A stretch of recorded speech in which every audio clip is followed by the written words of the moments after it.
Kung akala nyo mga babae lang ang mahilig sa mga laruang binibihisan at inaayusan, aba, in na rin sa mga lalaki yan.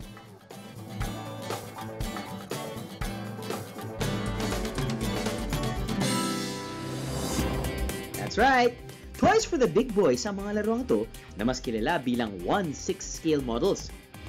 Ang scale model ay isang representasyon o kopya ng isang bagay na nais gayahin, either bigger or smaller version. Sa 1/6 scale model, mas pinaliit ang mga original. Tinawag nga ito ng 1/6 dahil karaniwan itong may taas na 12 inches o 1/6 scale na nagre-represent sa isang tao may taas na 6 feet. Alam nyo bang ang 1/6 scale modeling o play scale miniaturism ay nakilala sa buong mundo noong 1960s? Panahon din ni Barbie at ng military figures na G.I. Joe.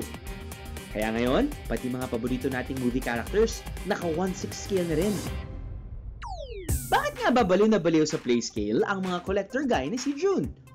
I started collecting 1/6 scale figures around 2012 or 2011, late 2011. The nice thing about 1/6 scale, you can make your own. There are people selling yung mga ulo niya, mga damit niya. So, we call it bash, wherein ikaw na magkakabit.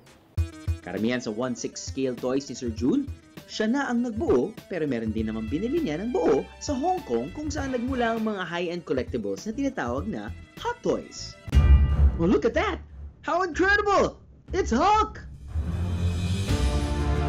Uy, pati X-Men meron din! At syempre pa, ang all-time favorites! Cool Peter Parker, si Spider-Man. The Man of Steel Superman. Nandiyan din si Batman at Dark Knight.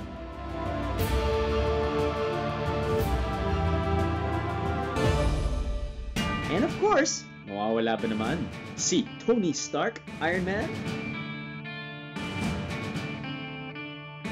Girls can play with their dolls, pero kami, meron naman kaming Hot Toys kung saan nagagawa naming mas astig ang paboritong action figures. Aha!